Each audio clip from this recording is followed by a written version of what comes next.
o eleitorado que é anti-Lula, que é basicamente o que esse eleitorado é, e quando você vê ali as simulações de segundo turno, isso fica bastante representado, de que o eleitorado se aglutina ali no nome anti-Lula, ele é um eleitorado que, de novo, vai se aglutinar em apenas um nome, né, pela pressão que vai ser essa possibilidade de Lula ganhar no primeiro turno. A gente só tem ali 3% a 4% do eleitorado que não é polarizado, né? Polarizado no sentido de já ter uma posição entre um campo e o outro, que é apartidário, que está à procura de outras... enfim, de outros temas para definir o seu voto.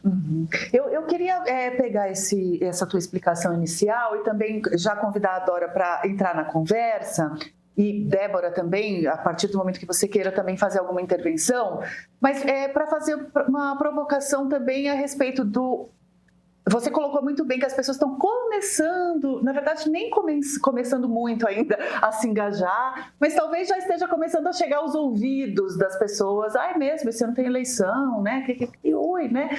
Mas eu me pergunto se essa disposição a mudar não passaria também pelo fato de que todo mundo meio que antevê que a briga vai ser muito dura e que o teto de vidro do Flávio talvez não resista aos ataques e ao escrutínio.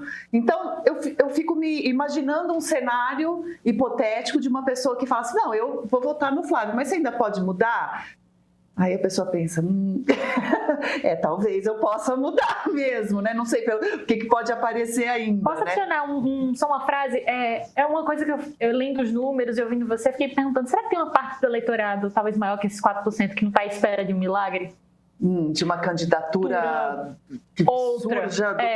Mas me pergunto se há essa possibilidade ou não. São fenômenos diferentes, né? Tem um eleitorado que é basicamente anti-Lula, né? Que é esse grande eleitorado que aí está decidindo ali entre Caiado, entre Flávio Bolsonaro, entre essas opções à direita. Esses 3, 4% é um eleitorado que ele não está nem de um lado nem do outro. Então é uma faixa diferente, e é interessante, até a gente vai entrar nesse tema depois, o quanto o custo de vida é um tema fundamental para a decisão desse eleitor, que de fato está com necessidades ali, esperando soluções concretas para os seus problemas, e não está ali como anti-Lula ou anti-Bolsonaro.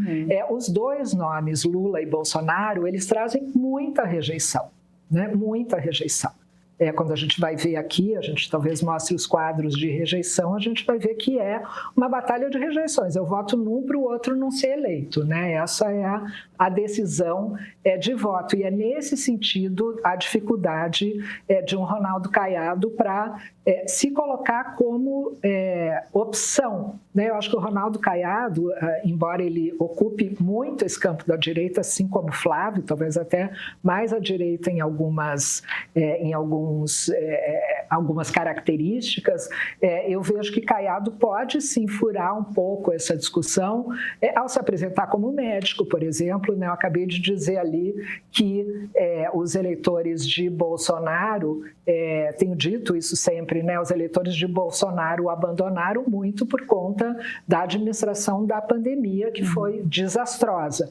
Flávio Bolsonaro já disse que se vacinou, mas ele vai ter muita dificuldade com essa herança aí de poder justificar a questão da pandemia. Ronaldo Caiado bateu de frente com o Bolsonaro na pandemia, como vocês lembram, é médico. Ronaldo Caiado também traz o tema da segurança pública, que tem ótimos índices lá em Goiás, e que também vai ser tema da campanha. Então, esse tripé aí, saúde, segurança e custo de vida, que aí é um problema de Lula, porque é o incumbente na democracia, os incumbentes que são penalizados, né, por conta da economia, ele tem sim chances de crescimento, mas por enquanto esse espaço ele é bastante reduzido pelo nome Bolsonaro. Dora, eu quero te ouvir. Vou pedir para o Marco colocar na tela essa página 10 do nosso PDF, que foi recebido pelos nossos assinantes premium em primeira mão e depois para todos os nossos assinantes, eu pedi essa mesma, eu pedi certo. Para te ouvir primeiro, eu quero ouvir todas as tuas observações sobre o que foi dito até aqui, mas queria te convidar a começar por este quadro, né? Que é o que exibe, então, essa fluidez do voto no campo da direita, por assim dizer, pelo menos no que está sendo autodeclarado, né? Ali no momento da pesquisa, né? Que é, eu estou votando nesse aqui, mas ainda posso mudar. Então, só para o espectador poder ler conosco, né, a tela, a faixa azul é de quem está com o voto decidido naquele candidato, né? Então, a gente tem ali o voto em Lula, 73,4% dos entrevistados disseram que o voto está decidido, vai ser no Lula, 26,6% que ainda pode mudar. E conforme a gente vai para os candidatos da direita, se inverte essa proporção grandemente. Então, no caso do Flávio, fica ali uns 60-40, ainda não é tão gritante. Do Romeu Zema em diante é 80% a 20%, né? Qual que é a tua leitura inicial desse momento, dessa fotografia da nossa eleição? Bem-vinda, querida. Bom, boa tarde a você, boa tarde a todas as companheiras e a todo mundo que está acompanhando a gente. Pois é, o que eu tenho a dizer, assim, de maneira macro, é que nenhuma eleição da redemocratização para cá, porque antes da ditadura nem estava aqui nesse mundo, mas nenhuma eleição chegou em outubro ou em novembro, que seja, porque já houve momento em que o primeiro turno era em novembro, chegou do mesmo jeito que ela estava em abril daquele ano. Não existe isso, com todas as diferenças. Então, eu tenho a pesquisa, mais do que nunca, é a história, velha história do retrato. E eu vejo muita gente tomando esse retrato como algo consolidado para virem com verdade sobre, olha, essa eleição já está decidida. Eu acho que se ela já estiver decidida entre essas duas pontas, ela vai ser uma eleição de transição. É a última dessa geração, mas ela pode não estar decidida. Política é atuação, é gente. Então, essa história de que é muito fácil, chega na hora da eleição, as pesquisas erraram. Não, quem errou foi quem considerou a vida o retrato fiel da pesquisa, e não é. Entendeu? Porque a política é feita de pessoas, pessoas são feitas de circunstâncias. Tem muitas circunstâncias. Uma batalha dessa, uma rejeição nesse grau, qualquer coisa. Eu discordo da Cila, que pode ser uma eleição de primeiro turno. Eu não sei onde é que o Lula vai arrumar 50% mais um dos votos. Não tenho a menor ideia, porque a rejeição é algo enorme, ele não dá o menor sinal, o governo não dá o menor sinal consistente de retomada. Quando retomou popularidade no ano passado, não conseguiu sustentar, se via que era algo baseado naquele movimento errado da direita, com taxação de Donald Trump, e não conseguiu se sustentar. E não consegue se sustentar porque não é a comunicação, é o governo, é o presidente que não agrada. Aí também tem outra velharia de conceito, mas que é verdade, é uma velharia, mas é verdade. O Lula cansou. Cansou. Quem que aguenta aquela repetição daquela mesma lógica dos benefícios sociais, da conversa em termos popularescos? As pessoas já não querem mais ouvir. Aquilo teve graça lá atrás. Aquilo já não tem a menor graça. Então, eu acho muito difícil essa eleição ser decidida em primeiro turno, e acho também difícil, não impossível, veja, a manutenção desse quadro, Lula e Flávio Bolsonaro, não é que eu acho necessariamente que ele vai mudar, é que pode mudar, e eu digo isso com base exatamente na experiência de que nenhuma eleição terminou como começou.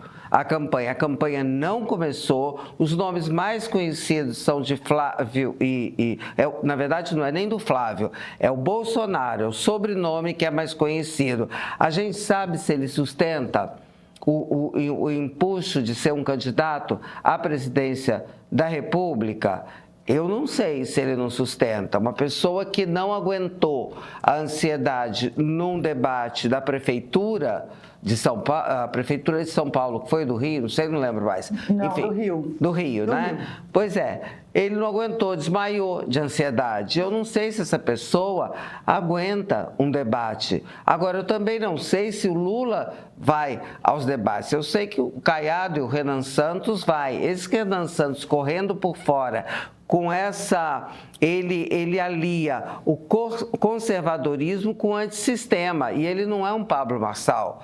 Pablo Marçal tem aquele discurso de, como é que chama o bondinho que ele queria botar? Teleférico. Teleférico, isso. E o Renan Santos não é isso, o Renan Santos tem lastro político, se gosta ou não gosta do lastro político, ele tem. Então, eu acho um discurso perigosíssimo. Aí sim, para fazer uma divisão tão poderosa, Sila, que proporcionasse ao Lula ganhar no primeiro turno, pode ser, eu só continuo sem enxergar, por enquanto, né, para ser coerente com o meu próprio argumento de que nada está consolidado, não achando onde é que ele vai encontrar 50% mais um. O Caiado vai bater no Flávio, claro, porque ele precisa do lugar do Flávio no segundo turno. Agora, vai bater até quando? Né? A gente não sabe como é que a campanha vai se desenrolar daqui para frente, na hora que ela começar mesmo. Porque até agora, o que a gente tem? Presidente da República em campanha permanente, não é isso? Qualquer ato de governo é um ato também de campanha. Temos candidatos anunciados, mas ainda não atuantes. E eu não estou falando de entrada de o que eu chamo de argumento geral do Alckmin, né? Quando entrar a propaganda de televisão, tudo muda. Então é um argumento que não cabe muito hoje. Eu estou falando dos fatos políticos, da atuação, das cobranças, isso começar a tomar conta do noticiário e principalmente das redes sociais. O Jogo Pesado começa agora. As principais candidaturas estão postas e a fase de aquecimento passou. Você provavelmente já tem uma opinião sobre a eleição, mas ela é baseada no quê? A edição de abril da pesquisa Meia Ideia já está no ar. São dados exclusivos, sem filtros partidários, sobre a intenção de voto e o que o eleitor realmente está pensando. Quem é assinante premium recebe o relatório completo em PDF para não ficar sem argumento e para usar de base em debates e conversas. Além da pesquisa, você também garante acesso ao nosso pacote eleições com os bastidores de Brasília que você não lê em outro lugar. Tem ainda vantagens como descontos nos cursos do meio, acesso ao catálogo completo do nosso streaming e mais 2 newsletters especiais por semana com matérias e entrevistas exclusivas sobre o ping-pong político. São apenas R$15 por mês para ter informação antes de todo mundo. Assina o Meio Premium. Lugar de quem pensa de verdade é aqui, no Meio.